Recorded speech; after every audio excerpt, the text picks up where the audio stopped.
নমস্কার বন্ধুরা, ভক্তিমূলক কথা চ্যানেলে জানাই আপনাদের স্বাগত। ভারতীয় দর্শনশাস্ত্র এবং বিভিন্ন পূজা অর্চনার পদ্ধতি এই চ্যানেলের মূল আলোচনার বিষয়বস্তু। মহাশিবরাত্রি ব্রত সনাতন হিন্দু ধর্মে একটি অত্যন্ত গুরুত্বপূর্ণ এবং উল্লেখযোগ্য ব্রত। বহু শিব ভক্তরা এই দিনে ব্রত পালন করে থাকেন। শিব ব্রত একটি কঠিন ব্রত, কিন্তু বহু ভক্তরা এই কঠিন ব্রত ভক্তি ভালোবাসা দিয়ে সম্পন্ন করতে পারেন, কারণ এই দিনে সারা রাত জেগে পালন করতে হয়। রাত্রিবেলায় 4 প্রহর ধরে 4 বার পুজো করা হয় মহাদেবের দুধ দিয়ে, দই দিয়ে, ঘি দিয়ে, মধু দিয়ে, এবং প্রত্যেক প্রহরে পুজোর আলাদা আলাদা মন্ত্র রয়েছে। প্রত্যেক প্রহরে পুজোর আলাদা আলাদা যে মন্ত্র রয়েছে সেই বিষয়ে ইতিপূর্বেই আমি একটি আলাদাভাবে ভিডিও আমার চ্যানেলে দেওয়া আছে, আপনারা চাইলে দেখে নিতে পারেন। শিবরাত্রির ব্রত উপবাস কবে করা হবে?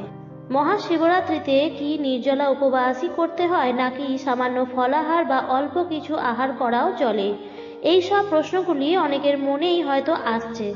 আজকের এই ভিডিওটিতে আমি আপনাদের জানাবো মহাশিবরাত্রির ব্রত উপবাস করার সঠিক নিয়ম এবং পঞ্জিকা অনুসারে কবে মহাশিবরাত্রি আপনারা পালন করবেন এবং কবে পালন করা উচিত হবে। আজকের ভিডিওটিতে একটি গুরুত্বপূর্ণ বিষয় নিয়ে আলোচনা করব। আর কিছুদিন পরই আসতে চলেছে মহাশিবরাত্রি। আমরা প্রায় প্রত্যেকেই দেবাদিদেব মহাদেবের উদ্দেশ্যে শিবরাত্রি ব্রত ও উপবাস করে থাকি। অনেকে নির্জলা উপবাস করেন, কিন্তু যাদের পক্ষে নির্জলা উপবাস রাখা সম্ভব নয় তারা সামান্য আহার করতে পারেন। কি সেই আহার, তা আজকের ভিডিওতে আমি আপনাদের জানাবো। যারা শিবরাত্রির এই ব্রত উপবাস করতে ইচ্ছুক আছেন তারা অবশ্যই ভিডিওটি সম্পূর্ণ শেষ পর্যন্ত দেখুন। দেখার পর ভালো লাগলে অবশ্যই লাইক করবেন এবং পারলে নিকট আত্মীয় স্বজন বন্ধু বান্ধবদের মধ্যে শেয়ার করে দেবেন, যাতে যারা এই শিবরাত্রির ব্রত উপবাস করবেন অথচ তারা হয়তো বুঝতে পারছেন না কিভাবে করবেন, তাদের হয়তো উপকারে লাগতে পারে। এবং কমেন্টে অবশ্যই লিখবেন হর হর মহাদেব। এই শিবরাত্রি ব্রত অনেকেই নির্জলা উপবাস করে থাকেন, কিন্তু যারা নির্জলা উপবাস থাকতে পারবেন না তারা প্রথম প্রহরেই এই প্রদোষকালেই পুজো করে নেবেন এবং আপনাদের বাড়িতে যে শিবলিঙ্গ রয়েছে তার সামনে একটি মাটির প্রদীপ ঘি দিয়ে জ্বালিয়ে দেবেন।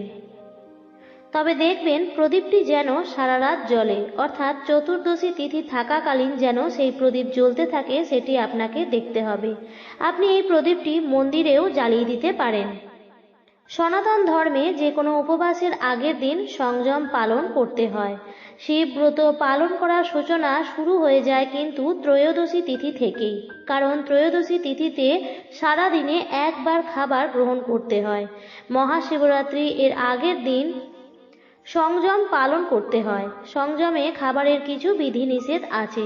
মহাশিবরাত্রির আগের দিনে আপনারা একবারই নিরামিষ আহার অর্থাৎ হবিষ্যান্ন গ্রহণ করতে পারেন, অর্থাৎ তেল মশলাযুক্ত খাবার একেবারেই সেদিন আহার করবেন না। এক্ষেত্রে আপনারা হলুদের ব্যবহার করবেন না ত্রয়োদশী তিথিতে, এবং শুকনো লঙ্কা, মূলো, হিং, গোলমরিচ গুঁড়ো এগুলিও ব্যবহার করবেন না। কাঁচা লঙ্কা দিতে পারেন। সবজির মধ্যে আপনারা মিষ্টি কুমড়ো, চাল কুমড়ো, লাউ এগুলি খেতে পারেন। আলু খাওয়া যায়, টমেটো খাওয়া যায়, পটল খাওয়া যায়, ঝিঙাও খাওয়া যায়। এই সবজিগুলি দিয়ে আপনারা তরকারি রান্না করে ত্রয়োদশী তিথিতে খেতে পারেন। তবে যে কোনো রান্নাতেই এই দিন সৈন্ধক লবণ ব্যবহার করবেন। এই দিন সাধারণ লবণ একদমই খেতে নেই। এটি হলো শিবরাত্রির আগের দিনের নিয়ম।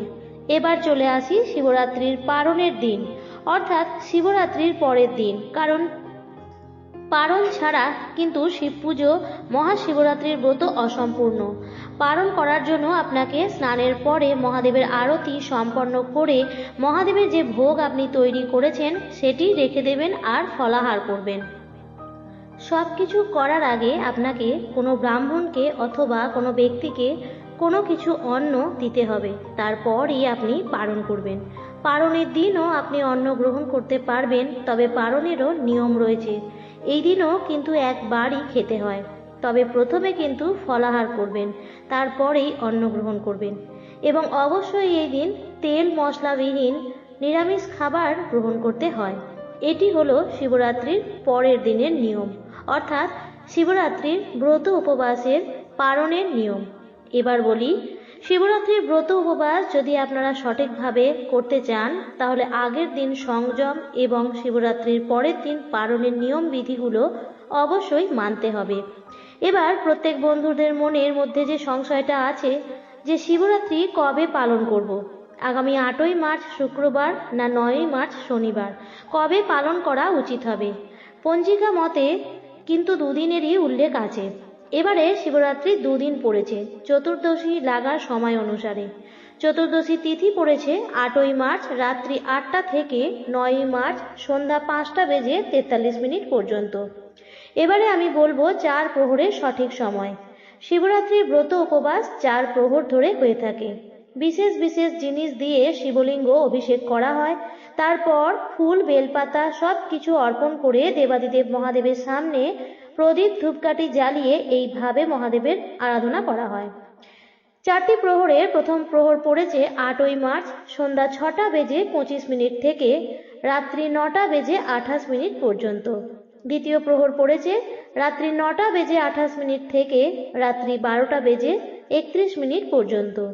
তৃতীয় প্রহর পড়েছে মধ্যরাতে 12টা বেজে 31 মিনিট থেকে ভোর রাত 3টে বেজে 34 মিনিট পর্যন্ত।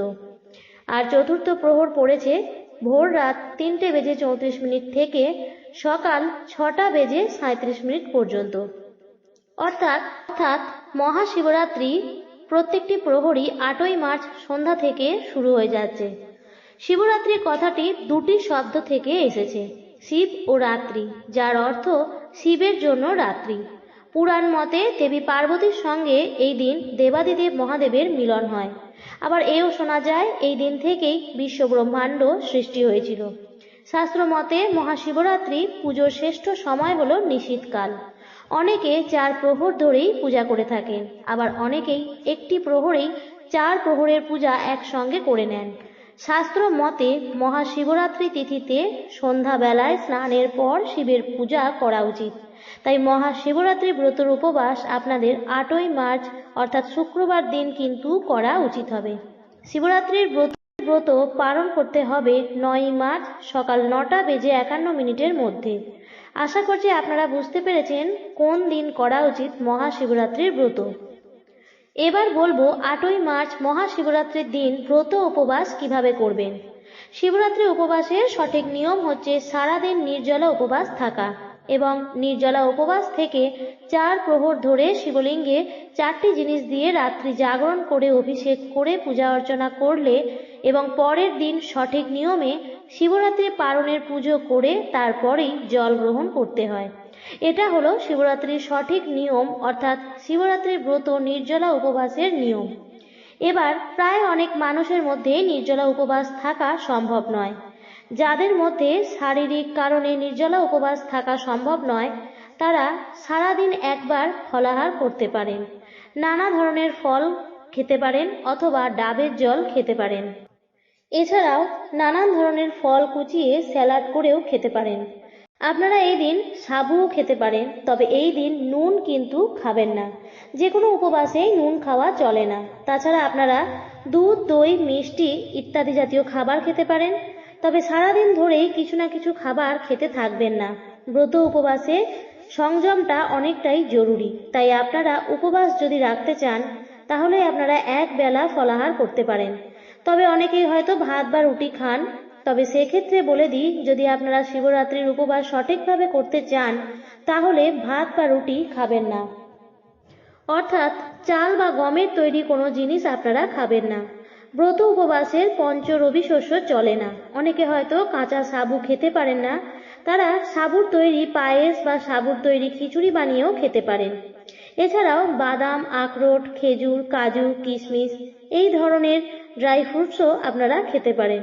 অনেকেই আছেন যারা দুপুর 12টার পরে শিবলিঙ্গে জল অর্পণ করে দেন, 4টি প্রহর ধরে উপবাস করতে পারবেন না, তারা সাবুর পায়েস বা সাবুর খিচুড়ি করে খেতে পারেন। অনেকেই হয়তো এই দিন ডালিয়া করেও খেয়ে নেন, কিন্তু ডালিয়া এই দিন খাওয়া উচিত নয়।